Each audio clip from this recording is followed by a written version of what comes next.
Innovation के लिए हमने देने का निर्णय किया है, ताकि हमारे देश के नौजवान के पास जो आइडियाज है उस आइडियाज को हम जमीन पर उतार पाएं। साथियों, आज भी हमारे देश में मेडिकल एजुकेशन के लिए हमारे बच्चे बाहर जा रहे हैं। वैसा कहा मैंने, वो ज्यादातर मध्यम वर्गीय परिवार के हैं, उनके लाखों करोड़ों रुपए खर्च हो जाते हैं, और तब जाकर के हमने पिछले 10 साल में मेडिकल सीटों को करीब करीब 1 लाख कर दिया। आज मैं करीब करीब 25,000 युवा हर साल विदेश में मेडिकल एजुकेशन के लिए जाते हैं, और ऐसे ऐसे देश में जाना पड़ रहा है, कभी कभी तो मैं सुनता हूं तो हैरान हो जाता हूं। और इसलिए हमने तय किया है कि अगले 5 साल में मेडिकल लाइन में 75,000 नई सीटें बनाई जाएगी। मेरे प्यारे देशवासियों, विकसित भारत 2047 वो स्वस्थ भारत भी होना चाहिए, और जब स्वस्थ भारत हो तो आज जो बच्चे हैं उनके पोषण पर आज से ही ध्यान देने की जरूरत है। और इसलिए हमने विकसित भारत की जो पहली पीढ़ी है उनकी तरफ विशेष ध्यान दे करके हमने पोषण का एक अभियान चला है। हमने राष्ट्रीय पोषण मिशन शुरू किया है, पोषण को हमने प्राथमिकता दी है। मेरे प्यारे देशवासियों, हमारी कृषि व्यवस्था को ट्रांसफॉर्म करना बहुत जरूरी है, समय की मांग है। हम सदियों से जिस परंपरा में दबे हुए हैं, जकड़े हुए हैं, उससे मुक्ति पानी होगी, और हमारे किसानों को उसके लिए हम मदद भी दे रहे हैं। हम उसको ट्रांसफॉर्म करने की दिशा में लगातार काम करते आए हैं। आज आसान ऋण दे रहे हैं किसानों को, टेक्नोलॉजी की मदद दे रहे हैं। किसान जो पैदावार करता है उसको वैल्यू एडिशन के लिए हम काम कर रहे हैं, उसके लिए मार्केटिंग के लिए पूरा प्रबंध करते हैं, ताकि उसको एंड टू एंड हर जगह पे हैंड होल्डिंग की व्यवस्था हो। उस दिशा में हम काम कर रहे हैं। आज जब धरती माता के प्रति सारा विश्व चिंतित है, जिस प्रकार से उर्वरक के कारण हमारी धरती माता की शहद दिनों दिन बिगड़ता जा रही है, हमारी धरती माता की उत्पादकता क्षमता खत्म होती चली जा रही है, कम होती चली जा रही है, और उस समय मैं मेरे देश के लाखों किसानों का आभार व्यक्त करना चाहता हूं, जिन्होंने प्राकृतिक खेती का रास्ता चुना है और हमारी धरती माता की सेवा करने का भी उन्होंने बीड़ा उठाया है। और इस बार बजट में भी हमने प्राकृतिक खेती को बल देने के लिए बहुत बड़ी योजनाओं के साथ बहुत बड़ा बजट में प्रावधान किया है। मेरे प्यारे देशवासियों, आज दुनिया की स्थिति में देखता हूं, पूरा विश्व होलिस्टिक हेल्थ केयर की तरफ मुड़ रहा है, और तब उनको ऑर्गेनिक फूड ये उनकी प्रथम पसंद बनी है। आज विश्व के लिए ऑर्गेनिक फूड का अगर कोई फूड बास्केट बन सकता है तो मेरे देश का किसान बना सकता है, मेरा देश बन सकता है। और इसलिए हम आने वाले दिनों में उस सपने को लेकर के आगे चलना चाहते हैं, ताकि ऑर्गेनिक फूड की जो विश्व की मांग है, उस ऑर्गेनिक फूड का बास्केट हमारा देश कैसे बने, किसानों का जीवन आसान बने, गांव में टॉप क्लास इंटरनेट कनेक्टिविटी मिले, किसानों को स्वास्थ्य सुविधाएं मिले, किसान के बच्चों को पढ़ने के लिए स्मार्ट स्कूल अवेलेबल हो, किसान के बच्चों को रोजगार उपलब्ध हो। छोटी छोटे खेती के टुकड़ों पर पूरा परिवार आज जीना बड़ा मुश्किल हो रहा है, तब उनके नौजवानों के लिए वो स्किल मिले, ताकि उनके नए रोजगार मिले, नए आय के साधन बने। इसका एक कॉम्प्रिहेंसिव प्रयास हम कर रहे हैं। बीते वर्षों में वुमेन लेड डेवलपमेंट मॉडल पर हमने काम किया है। इनोवेशन हो, एम्प्लॉयमेंट हो, एंटरप्रेन्योरशिप हो, हर सेक्टर में महिलाओं के कदम बढ़ते जा रहे हैं। महिलाएं सिर्फ भागीदारी बढ़ा रही है ऐसा नहीं, महिलाएं नेतृत्व दे रही है। आज अनेक क्षेत्रों में, आज हमारे रक्षा क्षेत्र में देखिए, हमारा एयरफोर्स हो, हमारी आर्मी हो, हमारी नेवी हो, हमारा स्पेस सेक्टर हो, आज हमारी महिलाओं का हम दमखम देख रहे हैं देश के लिए। लेकिन दूसरी तरफ कुछ चिंता की बातें भी आती हैं और मैं आज लाल किले से फिर बार एक अपनी पीड़ा व्यक्त करना चाहता हूं। एक समाज के नाते हमें गंभीरता से सोचना होगा कि हमारी माताओं, बहनों, बेटियों के प्रति जो अत्याचार हो रहे हैं, उसके प्रति देश का आक्रोश है, जन सामान्य का आक्रोश है। इस आक्रोश को मैं महसूस कर रहा हूं। इसको देश को, समाज को, हमारी राज्य सरकारों को गंभीरता से लेना होगा। महिलाओं के विरुद्ध अपराधों की जल्द से जल्द जांच हो, राक्षसी कृत्य करने वालों को जल्द से जल्द कड़ी सजा हो, वो समाज में विश्वास पैदा करने के लिए जरूरी है। मैं ये भी बताना चाहूंगा कि जब बलात्कार की या महिलाओं पर अत्याचार की घटनाएं घटती हैं तो उसकी बहुत चर्चा होती है, बहुत प्रचार होता है, मीडिया में छाया रहता है। लेकिन जब ऐसे राक्षसी मनोवृत्ति व्यक्ति को सजा होती है तो वो खबरों में कहीं नजर नहीं आती है, कोने में कहीं पड़ा रहता है। अब समय की मांग है कि जिनको सजा होती है उसकी व्यापक चर्चा हो, ताकि ऐसा पाप करने वालों को भी डर पैदा हो कि ये पाप करने की हालत ये होती है कि फांसी पर लटकना पड़ता है। और मुझे लगता है कि ये डर पैदा करना बहुत जरूरी है। मेरे प्यारे देशवासियों, हमारे देश में ऐसी एक आदत बन गई थी स्वभाव से, हम देश को कम आंकना, देश के प्रति गौरव के भाव का अभाव होना, ये पता नहीं क्यों हमारे जहन में घुस गया था। और हम तो कभी कभी तो लेट आए तो कहते थे इंडियन टाइम, शर्म के साथ हम बोल देते थे। देश को इन चीजों से हमने बाहर लाने में सफलता पाई है। किसी जमाने में कहा जाता था, अरे खिलौने भी बाहर से आते थे, वो दिन देखे हमने।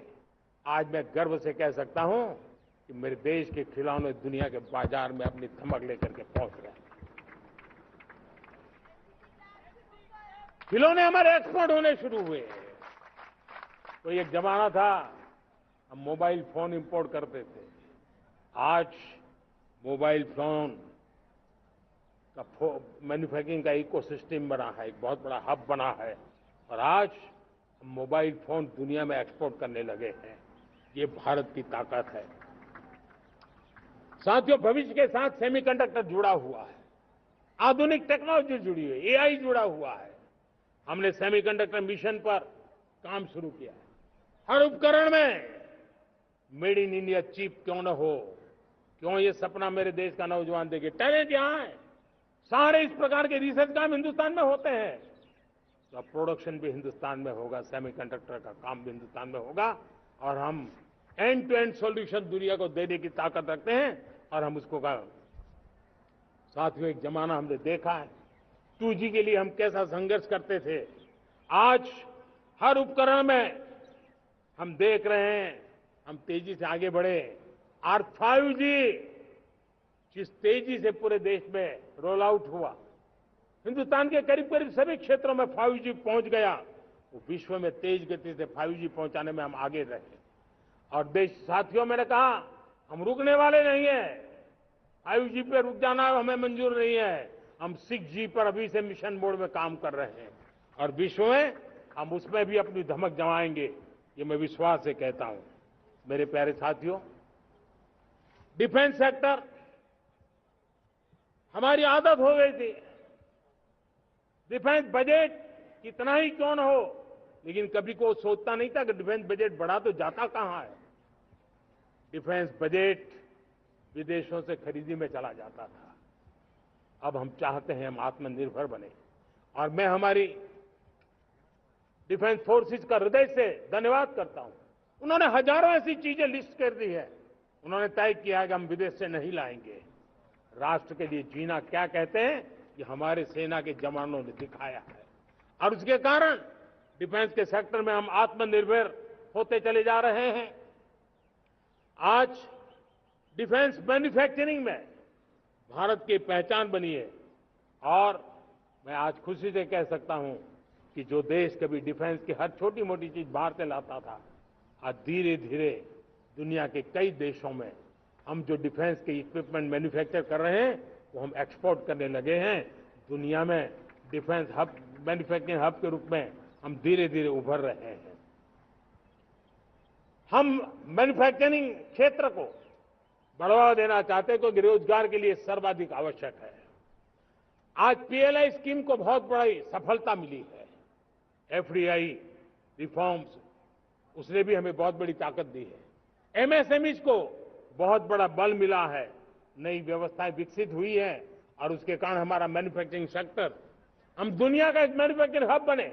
जिस देश के पास इतनी नौजवान शक्ति हो, जिस देश के अंदर ये सामर्थ्य हो, हम मैन्युफैक्चरिंग की दुनिया में भी इंडस्ट्री 4.0 में हम बहुत बड़ी ताकत के साथ आगे जाना चाहते हैं और इसके लिए आवश्यक स्किल डेवलपमेंट, उस पर भी हमने बल दिया है और स्किल डेवलपमेंट में भी हमने नए मॉडल तय किए हैं। हमने जन भागीदारी को जोड़ा है ताकि तुरंत रिक्वायरमेंट के अनुसार स्किल डेवलपमेंट हम कर सके। और मुझे विश्वास है, मैं लाल किले की प्राचीर से कह रहा हूं, वो दिन दूर नहीं होगा जो भारत इंडस्ट्रियल मैन्युफैक्चरिंग का हब होगा, दुनिया उसकी तरफ देखती होगी। आज विश्व की बहुत बड़ी कंपनियां भारत में निवेश करना चाहती हैं।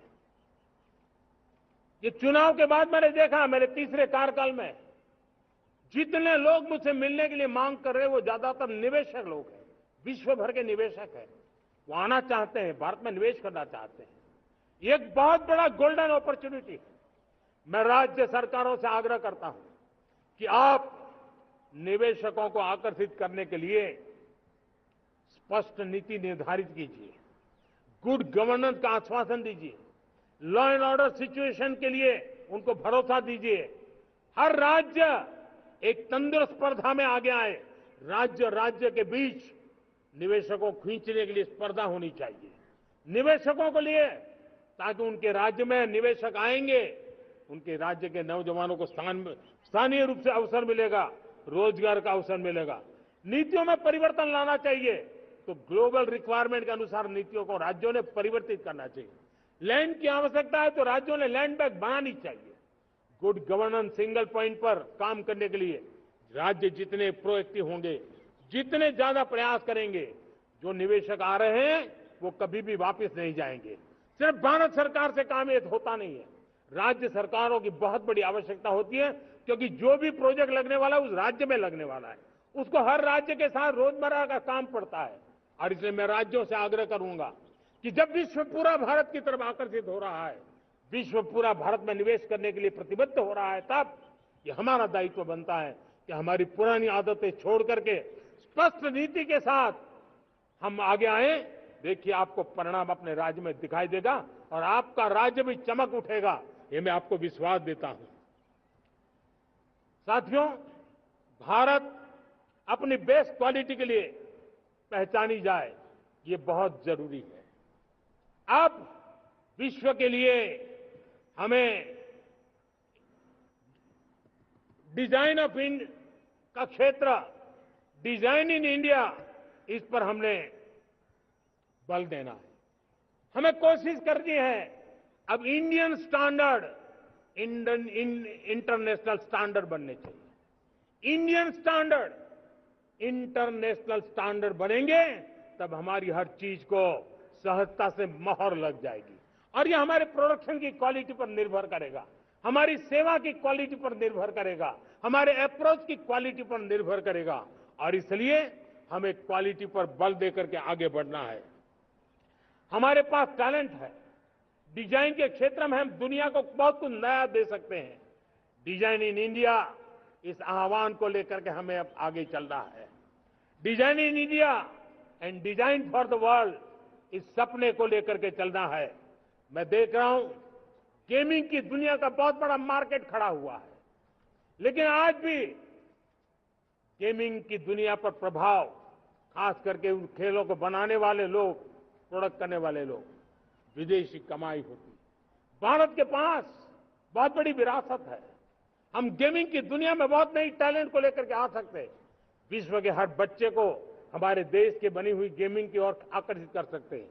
मैं चाहता हूं कि भारत के बच्चे, भारत के नौजवान, भारत के आईटी प्रोफेशनल्स, भारत के एआई के प्रोफेशनल्स, वे गेमिंग की दुनिया को लीड करें।